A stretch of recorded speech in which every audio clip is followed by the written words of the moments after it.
Savior Bible-based non-denominational ministry. प्रभु यीशु के नाम में आप सभी को शालोम, प्रेज द लॉर्ड, जय मसीह की। एक बार फिर से आप सभी का बहुत बहुत स्वागत है। मैं हूं प्रभु यीशु मसीह में आपका भाई जेम्स। आशा करता हूं कि आप सब खुश होंगे, आनंद से होंगे, सुरक्षित होंगे और परमेश्वर के वचन में बढ़ रहे होंगे। मेरे प्यारे भाई बहनों, आज का विषय है हम कितने प्रकार का आत्मिक भोजन ले रहे हैं। जैसे संसारिक भोजन होता है, उसके प्रकार होते हैं, उसके प्रभाव होते हैं, वैसे ही आत्मिक भोजन भी होता है, उसके भी प्रकार होते हैं और उनका भी प्रभाव हमारे आत्मिक जीवन पर होता है। तो चलते हैं आज के विषय की ओर। मेरे प्यारे भाई बहनों, आज का विषय है कि हम कैसा आत्मिक भोजन ले रहे हैं। जैसे शारीरिक भोजन अलग अलग प्रकार के होते हैं, वैसे ही आज हम आत्मिक भोजन को भी अलग अलग प्रकार का देख रहे हैं, क्योंकि बहुत से प्रचारक अलग अलग प्रकार से आत्मिक भोजन मसीही विश्वासियों को परोस रहे हैं। तो मेरे प्यारे भाई बहनों, जैसे शारीरिक भोजन का प्रभाव हमारे शरीर पर अलग अलग तरीके से पड़ता है, वैसे ही इस आत्मिक भोजन का प्रभाव भी हमारे आत्मिक जीवन पर अलग अलग तरीके से पड़ता है। तो मेरे प्यारे भाई बहनों, आज हम ये देखेंगे कि हम किस प्रकार का आत्मिक भोजन ले रहे हैं।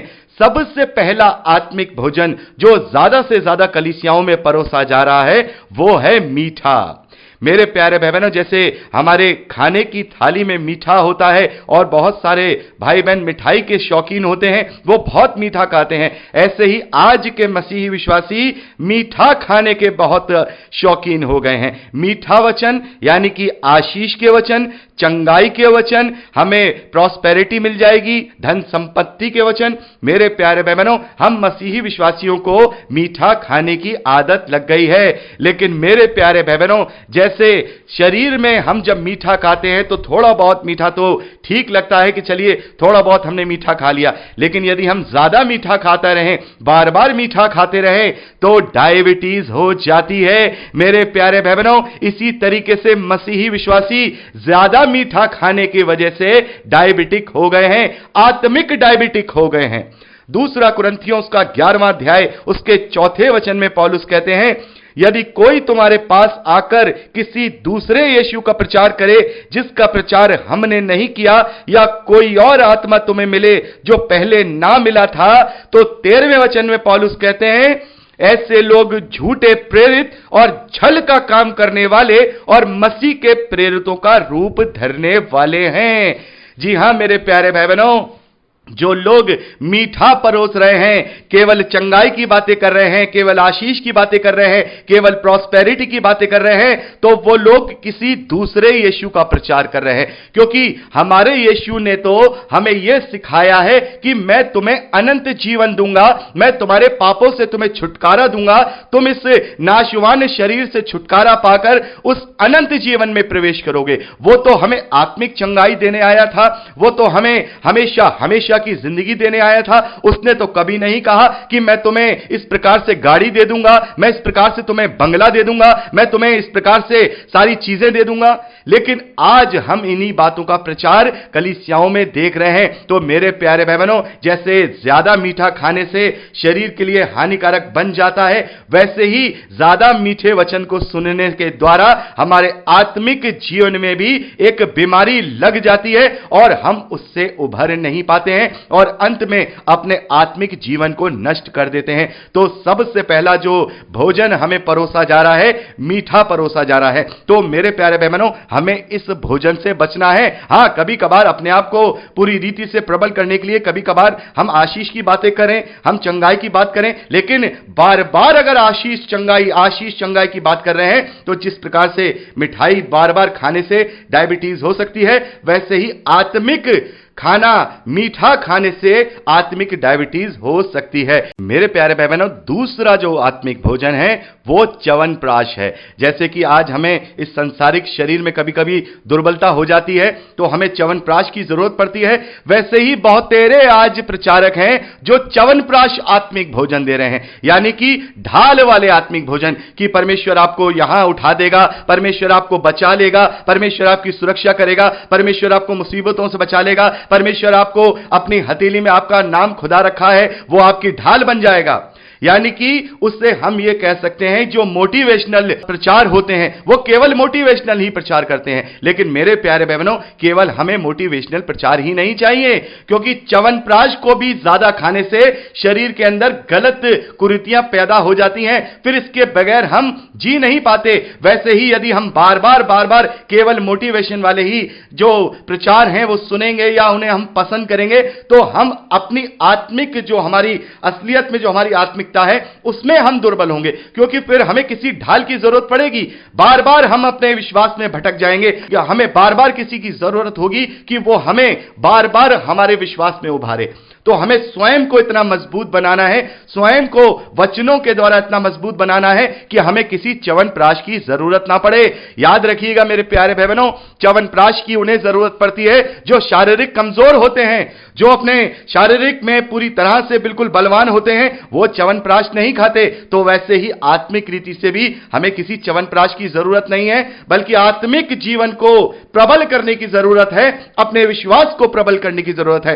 तो मेरे प्यारे भाई बहनों, यूहन्ना की पहली पत्री उसका 4 अध्याय उसके पहले वचन में लिखा है, हर एक आत्मा की प्रीति ना करो, वरन आत्माओं को परखो कि वे परमेश्वर की ओर से हैं या नहीं, क्योंकि बहुत से झूठे भविष्यद्वक्ता जगत में निकल खड़े हुए हैं। वो आपको इसी प्रकार के च्यवनप्राश के वचन देते रहेंगे, आपको मोटिवेट करते रहेंगे और आप खुश होते जाएंगे। जिस घड़ी आप वचन सुनेंगे उस वक्त तो आप बहुत खुश हो जाएंगे, लेकिन अंदर से कमजोर होने के कारण आप अपने विश्वास में डगमगा जाएंगे। तो अपने अंदर की शक्ति को उभारिए, किसी च्यवनप्राश की हमें जरूरत नहीं है, अपने विश्वास को उभारिए। तो मेरे प्यारे भाई बहनों, हमें इस प्रकार के आत्मिक भोजन से भी बचना है जो केवल मोटिवेशनल ही मोटिवेशनल हो। तीसरा आत्मिक भोजन जिसे रायता और खिचड़ी कहते हैं, जैसे कि हम अपने घरों में रायता खाते हैं ना, दही का बना रायता और खिचड़ी, यह प्रचार भी ऐसा ही होता है। इसको हम इस प्रकार से कह सकते हैं कि कहीं की ईंट कहीं का रोड़ा, भानुमती ने कुनबा जोड़ा। यानी कि इधर से 2 वचन उठाए, उधर के 2 वचनों से मिलाए, इधर की बात को उधर, उधर की बात को उधर, यानी पूरे वचनों को खिचड़ी बना करके दूसरों को दे दिया। उसके कॉन्टेस्ट को, उसके संदर्भ को किसी भी रीति से नहीं समझा। वो वचन बात किसी और की कर रहा है और हमने उससे दूसरों को कहकर किसी और बात के संदर्भ में समझा दिया। यानी कि कहीं की बात कहीं पर फिट कर देना, यानी सारे वचनों को खिचड़ी की तरह बना देना और उस रायते को परोस के सारा का सारा रायता फैला देना। मेरे प्यारे बहनों, तीमुथियुस की पहली पत्री उसके 4 अध्याय पहले और दूसरे वचन में पौलुस कहते हैं, परंतु आत्मा स्पष्टता से कहता है, आने वाले समयों में कितने लोग भरमाने वाली आत्माओं और दुष्ट आत्माओं की शिक्षाओं पर मन लगाकर विश्वास से बहक जाएंगे। यह उन झूठे मनुष्यों के कपट के कारण होगा जिनका विवेक मानो जलते हुए लोहे से दाग दिया गया हो। तो मेरे प्यारे भाई बहनों, ये जो अपने आप को जो ऐसे प्रचारक होते हैं जो कहीं की ईंट कहीं का रोड़ा लगा करके दूसरों को गलत संदर्भ से वचन देते हैं, ये आत्मा की ओर से शिक्षा नहीं होते, बल्कि ये भरमाने वाली दुष्ट आत्माओं की शिक्षाओं पर मन लगाते हैं, क्योंकि ये वचन के संदर्भ को तोड़ मरोड़ करके पेश करते हैं। तो मेरे प्यारे बहनों, हमें इस प्रकार के भोजन से भी बचना है, क्योंकि रायता हमेशा फैल जाता है, वो किसी भी रीति से हमारे जीवन में पोषक तत्व लेकर नहीं आता। केवल हम रायते क्यों ही खाते रहे, खिचड़ी ही खाते रहे, तो हमारा शरीर दुर्बल हो जाएगा। वैसे ही हमें इन आत्मिक भोजनों से भी बचना है जो गलत संदर्भ के साथ गलत वचनों को जोड़ करके आप तक पहुंचाए जाते हैं। मेरे प्यारे भाई बहनों, चौथा जो आत्मिक भोजन है यह बहुत ही खतरनाक है। जैसे मीठा वाला जो भोजन था, वैसे ही यह चौथा चटपटा और मसालेदार भोजन है। मेरे प्यारे भाई बहनों, जैसा कि अपने शारीरिक भोजन में जब हम बहुत ज्यादा चटपटा और मसालेदार खाते हैं तो हमारे पेट में गड़बड़ हो जाती है, वैसे ही जब हम इस प्रकार से चटपटा और मसालेदार हम जब आत्मिक भोजन लेते हैं तो हमारी आत्मिकता में भी गड़बड़ हो जाती है। मेरे प्यारे भाई बहनों, जैसे पौलुस कहते हैं कि अंत के दिनों में लोग अपनी कानों की खुजली मिटाने के लिए अपने अपने लिए उपदेशक बटोर लेंगे। अब लोगों को वचन नहीं चाहिए, अब लोगों को वचन नहीं चाहिए, क्योंकि वचन सुन सुन करके तो वो बोर हो गए हैं। अब उन्हें चटपटा मसालेदार वचन चाहिए। वही वचन जो आत्मिकता की बातें कह रहा है, उसी वचन को चटपटा बना के, घुमा फिरा के, इधर उधर से सनसनी बना करके पेश किया जा रहा है। उस वक्त केवल चटपटी बातें, मसालेदार बातें कही जा रही हैं, लोगों को बड़ी अच्छी लग रही हैं, क्योंकि लोगों को चटपटा पसंद आता है, मसालेदार पसंद आता है। और जब उनसे पूछा जाता है कि आज के संदेश से आपने कौन सी आत्मिक बात को सीखा, तो उनका जवाब यह होता है, भाई वचन तो बहुत अच्छा था, लेकिन हमें यह नहीं पता चला कि संदेश क्या था।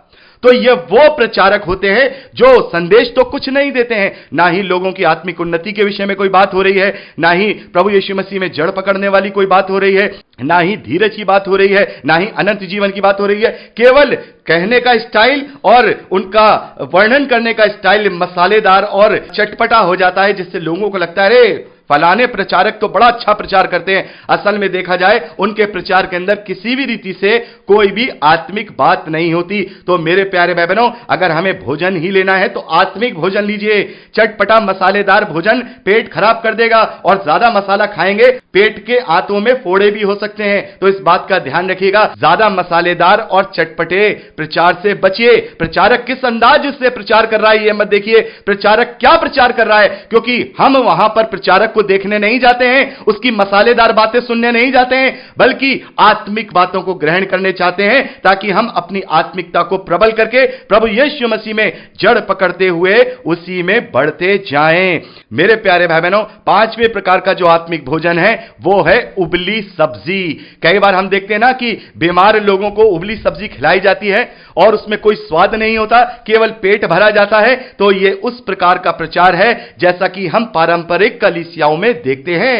वहां हम देखते हैं जहां वो प्रचारक हैं या जो पास्टर हैं या जो बिशप हैं, वो केवल बाइबल कॉलेज में जाकर के पास्टर बन जाते हैं, डिग्री लेकर के आ जाते हैं, और उनकी कलीसिया उन्हें पास्टर की पोस्ट दे देती है। ना ही उनमें कोई आत्मिक बात होती है, ना ही उनकी कोई रिसर्च होती है, ना ही वो वचन का ज्ञान रखते हैं। केवल जो उन्होंने वहां सीखा है वो ही एक रट्टू तोते की तरह वहां पुलपिट पर वो बोलते रहते हैं। यह ठंडा प्रचार होता है, यह ठंडा प्रचार होता है, जैसे कि पारंपरिक कलीसियाओं में हम देखते हैं। कोई भी बात आत्मिक बात नहीं, केवल जो सीखा वो ही केवल वहां पर एक रटे रटाए तोते की तरह बोल दिया। इसे कहते हैं बेस्वाद और ठंडा प्रचार। मेरे प्यारे भाई बहनों, मैंने कई बार देखा है बड़ी बड़ी कलीसियाओं में, मैं कई बार गया हूं उनके प्रचारों में, मैंने बहुत बड़े बड़े चर्च अटेंड किए हैं, और मैं वहां देखता हूं कि 30% से ज्यादा लोग तो वहां झपकी ले रहे होते हैं, क्योंकि पादरी साहब को तो केवल समय बिताना है, 1 घंटे का प्रचार करना है। तो 1 घंटे के अंदर वो क्या क्या बातें जोड़ रहे हैं, कभी इस फैमिली की बात, कभी उस फैमिली की, उनको केवल बातचीत करनी है। 1 घंटे का समय बिताना है, ये कह करके कि हमने यहां पर सरमन दे दिया, लेकिन वो सरमन नहीं होता। जैसे ये उबला हुआ खाना हमारे शरीर को अच्छा नहीं लगता, वैसे ही ये उदासीन और बिल्कुल बोरियत वाला प्रचार भी किसी कार्य का नहीं है, क्योंकि जब तक हम किसी अच्छी बात को सही रीति से लोगों के मनों तक नहीं पहुंचाएंगे, जब तक वो वचन हमारे जीवन में जीवंत नहीं होगा। हमें वचन को अपने जीवन में जीवांत करना है, तो जीवांत प्रचार की जरूरत है, जिसमें आत्मिक बात लोगों के कानों से जाकर सीधा हृदय में घुस जाए। मेरे प्यारे भाई बहनों, छठा जो प्रचार है उसे हम देखते हैं दूध।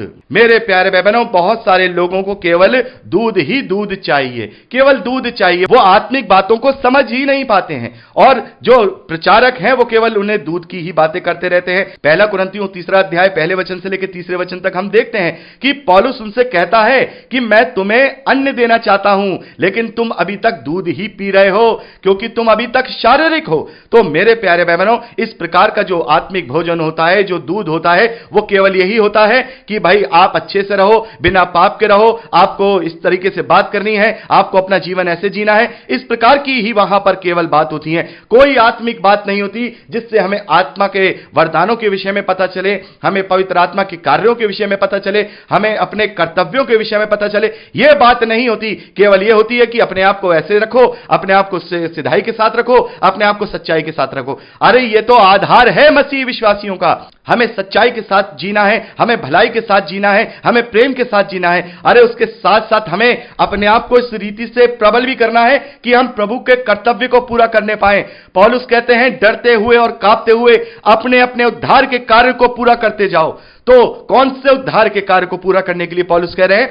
पौलुस कह रहे हैं जैसा सेंत मेत में तुम्हें उद्धार मिला है वैसे ही सेंत मेत में दूसरों तक उद्धार पहुंचाओ। प्रभु यीशु मसीह मत्ती का सुसमाचार 28वां अध्याय 19वें 20वें वचन में कहते हैं सब जाति के लोगों को चेला बनाओ। और ये जो आज्ञा उन्होंने वहां दी है वो चेलों को नहीं, समस्त मसीही विश्वासियों को दी है। तो हमें ऐसे वचन को प्रचार करना है, ऐसे वचनों को अपने जीवन में लेना है जिनसे हम अपनी आत्मिक उन्नति करके कलीसिया की आत्मिक उन्नति कर सके। क्योंकि पवित्र आत्मा हमें इसीलिए दिया गया है कि प्रभु का नाम फैलाया जा सके, प्रभु के नाम का प्रचार किया जा सके। उद्धार लेकर के घर में बैठना यह उस दूध के समान है जो दूध हमें प्रचार के रूप में परोसा जा रहा है। क्योंकि वो प्रचारक उनसे यह नहीं कहते हैं कि तुम प्रचार करो, बल्कि उनके संसारिक जीवन को ही केवल एक इस तरीके से बात करते रहेंगे कि आपको ऐसे नहीं करना है, आपको वैसे नहीं करना है, आपको यह नहीं करना चाहिए, आपको वो नहीं करना चाहिए, आपको सिंदूर नहीं लगाना चाहिए, आपको टोपी नहीं पहननी चाहिए, आपको सोना नहीं पहनना चाहिए, आपको सोना पहनना चाहिए। केवल यह प्रचार वहीं तक टिका रहता है। तो इस प्रचार को कहते हैं दूध का प्रचार, जो छोटे दूध पीते बच्चों के लिए होता है। तो यदि हम मसीह में परिपक्व होना चाहते हैं, मैच्योर होना चाहते हैं, तो हमें ठोस आहार की जरूरत है। और मेरे प्यारे भाई बहनों, 7वें प्रकार का जो आत्मिक भोजन होता है वो ठोस आहार होता है। यही ठोस आहार जब हम दुनियावी रीति से अपने शरीर में लेते हैं तो वो हमारे शरीर में लगता है और हम उससे बलवंत होते हैं। वैसे ही आत्मिक ठोस आहार हमारे आत्मिक जीवन को लगता है जिसमें हम बलवंत होते हैं।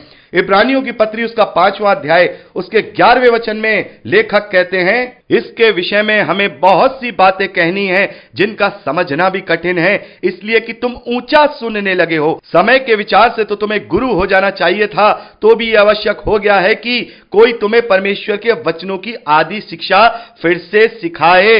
तुम तो ऐसे हो गए हो कि तुम्हें अन्न के बदले अब तक दूध चाहिए। मेरे प्यारे भाई बहनों, यहां पर पौलुस कह रहे हैं कि जितने दिनों से तुमने मसीह को ग्रहण किया है ऐसे तो तुम्हें अब तक गुरु हो जाना चाहिए था, मसीह के वचनों में परिपक्व हो जाना चाहिए था। लेकिन ठोस आहार की कमी की वजह से लोग अभी तक दूध ही पी रहे हैं, वो अन्य को नहीं समझ रहे हैं। या तो यहां पर ऐसे प्रचारक हैं जो केवल दूध पीने वाली बातें कर रहे हैं, या फिर ऐसे प्रचारक हैं जो केवल ठोस आहार दे रहे हैं। उन्हें परिपक्व करने वाला कोई भी आहार नहीं दिया जा रहा है। तो जैसे जिस एज में जिस आहार की जरूरत होती है वैसे ही मनुष्यों को दिया जाता है, वैसे ही आत्मिक एज में भी जिस आहार की जरूरत होती है वो मसीह विश्वासियों को दिया जाता है। तो पहले हम दूध दें, फिर हम ठोस आहार दें, थोड़ा थोड़ा मीठा दें, थोड़ा थोड़ा च्यवनप्राश दें, थोड़ा थोड़ा चटपटा, यानी कि हमें सब चीजों की जरूरत है। लेकिन केवल एक ही प्रकार का हम भोजन करते रहेंगे तो हम किसी भी रीति से आत्मिकता में प्रबल नहीं होंगे। और मीठे से, च्यवनप्राश से, चटपटे और खिचड़ी वाले भोजन से दूर रहिए, यह शरीर के लिए हानिकारक है। तो मेरे प्यारे भाई बहनों, 7 प्रकार का यहां पर हमने आत्मिक भोजन देखा। पहला मीठा, दूसरा च्यवनप्राश, तीसरा रायता या खिचड़ी, चौथा चटपटा मसालेदार, 5वां उबली सब्जी, छठा दूध और 7वां ठोस आहार। तो हमें ठोस आहार वाले प्रचार को ही सुनना है ताकि वो हमारे आत्मिक शरीर को लगे और हम आत्मिकता में प्रबल हो जाएं। और मीठे वालों को, च्यवनप्राश वालों को, रायते वालों को और चटपटे वालों को हमें नहीं सुनना है। मेरे प्यारे भाई बहनों, इनका कोई भी वचन ऐसा नहीं होता जो हमारे शरीर को लगे, बल्कि यह ज्यादा ले लिया जाए तो हमारे शरीर के लिए जैसे यह हानिकारक होता है वैसे ही हमारी आत्मिक उन्नति के लिए भी यह हानिकारक होता है। तो मेरे प्यारे भाई बहनों, ठोस आहार लीजिए और अपने आप को मसीह में परिपक्व बनाइए। प्रभु यीशु मसीह में जड़ पकड़ते हुए उसी में बढ़ते जाइए। किसी प्रचारक को अपनी यह मत सोचिए कि केवल उसी प्रचारक को हम फॉलो कर रहे हैं तो वो सत्य है। मेरे प्यारे भाई बहनों, मनुष्य सत्य नहीं होता, बाइबल सत्य होता है। मैं जेम्स, आप मुझे केवल सीढ़ी बनाइए, आप मुझे केवल उस तक पहुंचने के लिए सीढ़ी बनाइए, मुझे वो मुकाम मत बनाइए। आप वहां पहुंचने के बाद जेम्स से ज्यादा जान सकते हैं, जेम्स से ज्यादा आत्मिकता में बढ़ सकते हैं और इसके लिए आपको बाइबल का गहराई से अध्ययन करना होगा। आप किसी शिक्षक से मदद तो ले सकते हैं लेकिन आपका असली शिक्षक बाइबल ही होगा। जेम्स आपको समझाने में मदद तो कर सकता है लेकिन जेम्स अपने दिल की बात नहीं कर सकता। जेम्स अगर बात करेगा तो तो केवल बाइबल ही की करेगा। तो ऐसे शिक्षकों को और ऐसे प्रचारकों को सुनिए जो आपको बाइबल में बढ़ाना चाहते हैं, आपको बाइबल में परिपक्व करना चाहते हैं। ऐसे प्रचारकों की तरफ मत जाइए जो केवल मीठा, च्यवनप्राश, खिचड़ी और चटपटा देना जानते हैं। वो केवल इस प्रकार से अपने पेट की ही सेवकाई कर रहे हैं, वो प्रभु यीशु मसीह की सेवकाई नहीं कर रहे हैं। हमें किसी का नाम नहीं लेना है, हमें किसी से यह नहीं कहना है कि वो प्रचारक ऐसा है, लेकिन हमें लोगों को बताना है कि मीठा मत खाओ, च्यवनप्राश मत खाओ, खिचड़ी मत खाओ, मसालेदार मत खाओ, दूध मत पियो, उबली सब्जी से तो वैसे ही उल्टी आ जाएगी। ठोस आहार लो, ठोस आहार लो। हमें ठोस आहार लेने की जरूरत है। तो मेरे प्यारे भाई बहनों, आज हमने इस प्रकार से जाना कि इस प्रकार से अलग अलग तरीके से आत्मिक भोजन परोसे जा रहे हैं और कैसे वो हमारी आत्मिकता के लिए खतरा बन सकते हैं। तो मेरे प्यारे भाई बहनों, हमें इस बात का ध्यान रखना है कि हम किस प्रकार का आत्मिक भोजन ले रहे हैं। हमें ठोस आहार ही लेना है। तो मेरे प्यारे भाई बहनों, आज के लिए इतना ही। मिलते हैं फिर एक नए टॉपिक के साथ। तब तक सुरक्षित रहिए। प्रभु यीशु मसीह में जड़ पकड़ते हुए उसी में फलवंत होते जाइए। यीशु के सामर्थी नाम में आमीन। Praise the Lord. जय मसीह की।